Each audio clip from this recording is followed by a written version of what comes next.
Sorry, y'all, it cut me off, and I bet it will a whole bunch. We're just going to keep going. I'll keep putting in new cards, and we're just going to keep going. Okay, so where was I? So, Jacob called the place Peniel because he saw what? Did he see a man? Did he see an angel? I'm like, what's a man? Could be an angel, but it says he's wrestling. But then there's this blessing that's given that only God can give. It says, it is because I saw the God face to face, and yet my life was spared. He knows you cannot see the face of God and live. But what he's basically saying is, what interacted with me and that man, that angel, that whatever, it was God. It was of God. And somehow I even survived it. Because of God's great, wondrous mystery. We can't even fathom how could we live in his presence as little human beings. And yet it happened. The sun rose above him, and he passed Peniel, and he was limping because of his hip. Therefore, to this day, the Jewish people, and I've been to an actual Seder dinner and talked with Jews in the area, especially Messianic Jews who have come to faith in Christ as their Messiah now, and they'll say, oh, we still don't eat that. They still go by those recognitions and those traditions, because they remind them, hey, don't ever forget who God is. Okay, so in chapter 33, Jacob looks up, and there's Esau. That's how it starts off. He looks up, and there's Esau. It's like, oh, I was a little afraid of this. Does he have the 400 men with him? Coming with his 400 men, oh no. And so he divides up his children among Leah, Rachel, and the 2 female servants, and he puts the female servants and their children in front. Then he puts Leah and her children next. Then he puts Rachel and Joseph, his favorite. His favorite wife is Rachel, his favorite child is Joseph, and he puts them in the rear, puts them all in front. And then he himself went on ahead and bowed down to the ground 7 times as he approached his brother. So he's ready for all of them to die. He's trying to put the most important ones in the back, hoping maybe they'll live. And then he goes out in front.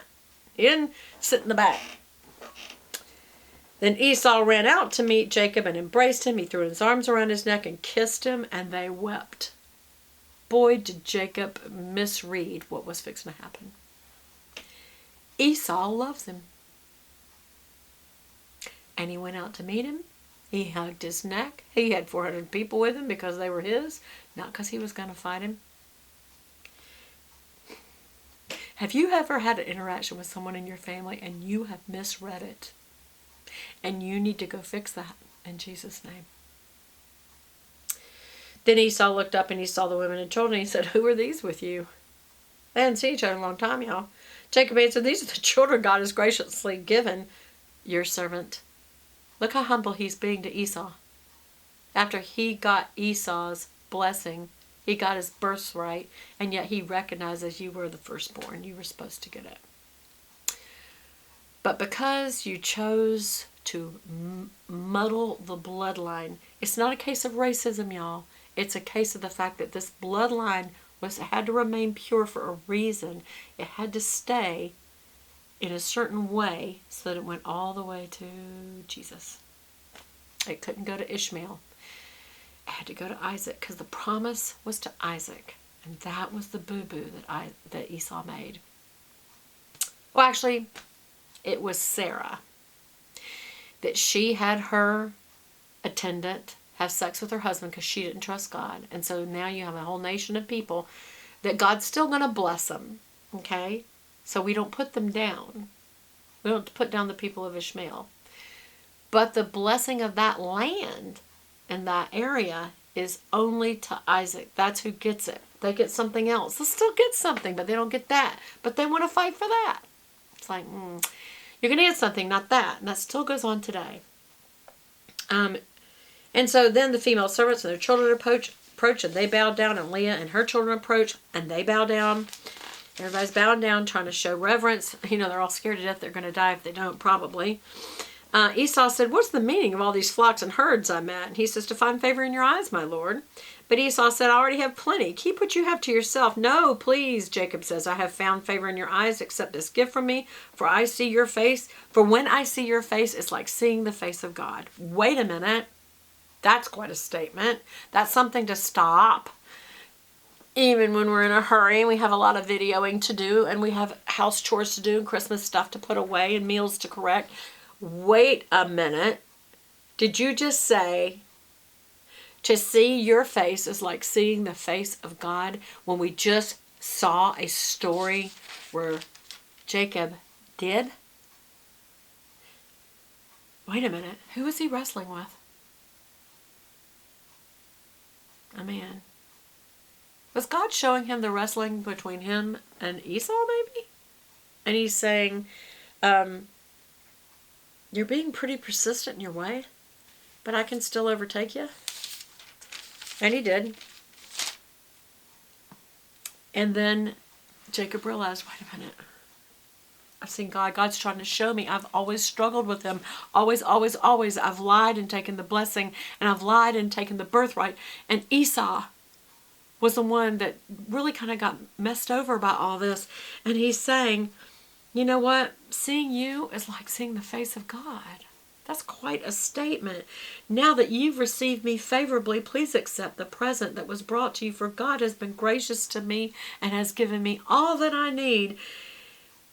And because Jacob was persistent, just like he was persistent in the wrestling with the man who may have been an angel or God, but it was still all about his wrestling with God, because he kept being persistent and saying, I won't go until you give me the blessing. And so he says almost the exact same thing to Esau, and because Jacob insisted, Esau accepted it. And Esau said, let us be on our way, I'll accompany. But Jacob said to him, my Lord knows that the children are tender, and that I must care for the ewes and the cows that are nursing their young, and if we drive them hard over the land, in one day all the animals will die. So let me go ahead of my servant. Let me go ahead of his servant while I move along slowly at the pace of the flocks and the pace of the children until I come to my Lord in Seir. That's where he's going to meet up with Esau. So much is fixing to happen. Okay. Esau said, then let me leave some of my men with you.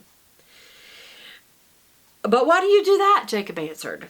Just let me find favor in the eyes of my Lord. So Esau started back on his way to Seir. And Jacob, however, went to Succoth.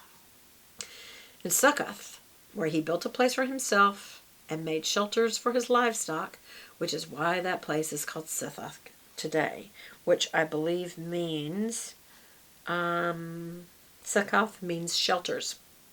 And I thought, why did he do that? Why did he's finally getting back with his brother Esau. Things are going good. And he says, please accept my gift. Please, please, please let me humbly give you a gift. Please let's have a blessed situation here, almost like what he'd just been through. In other words, I put you through enough. Can you please accept this as basically as an apology and a blessing? And he says, okay, well, I'll just leave my men with you. And he's like, why would you do that? Isn't that a funny statement? It's almost like you didn't trust him. Like, why would you leave your men with me? And I think Esau was saying, well, I was just thinking I'd leave some men with you and protect you. And he's like, I'm fine. Just let me have your favor. Didn't he just say that? Just let me have your blessing. Do you see the analogy here? I don't know. Maybe it's just me. Okay. So that day, Esau started on his way back to Seir. Jacob, the trickster, has lied again. And instead of going on his way to Seir, he went to Succoth. But maybe he went to Succoth. All I can think is maybe because there he could have a shorter distance, set up shelters, and protect the ewes who had young and the children who were young. After Jacob came to Padam Haram, remember that's where he came from, and he had arrived safely at the city of Shechem in Canaan and camped within sight of the city. And I would like to point out here that when you see things like the father of Shechem or the founder of Shechem, and then you see the area that is named Shechem or Canaan or Hamor, all these different things, a lot of times the name of the land is the same thing as the name of the person, the prince, the leader, the whatever. So if it's confusing, that might be why.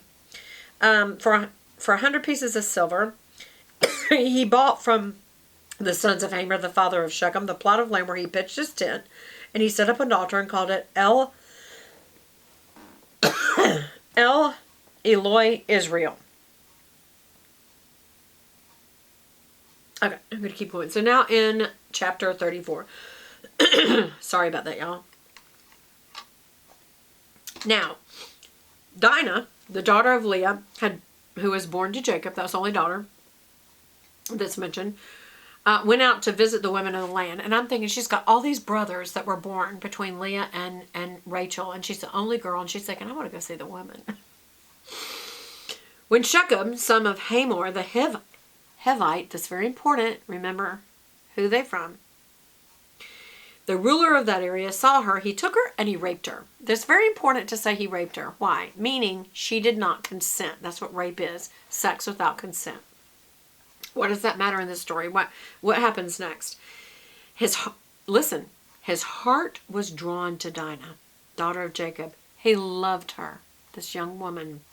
He spoke tenderly to her. And I'm like, he raped her. It's like he was in love with her. He spoke tenderly. He wasn't violent. He wasn't forceful, except that because of who he was, he could take her if he wanted to. And he did. And Shechem said to his father Hamor, get me this girl as my wife. I'm crazy in love with her. It's like, well, you should have courted her and made her want you too instead of just taking her. That's what the rape comment is oriented to, y'all. Because otherwise, when you read this, it wouldn't make sense. It's like, wait, how's he talking tenderly to her and he's deeply in love with her so much that he sends a message to her father saying, I've got to have her. I love her. I'm crazy about her. Cannot live without her. I've taught sweet nothings to her. It's like, well, you also bedded with her, and so now you have dishonored her before you married her. That's the problem here. When Jacob heard his daughter Dinah had been defiled, his sons were in the fields with their livestock, and he did nothing about it until they came home. When Shechem's father Hamor went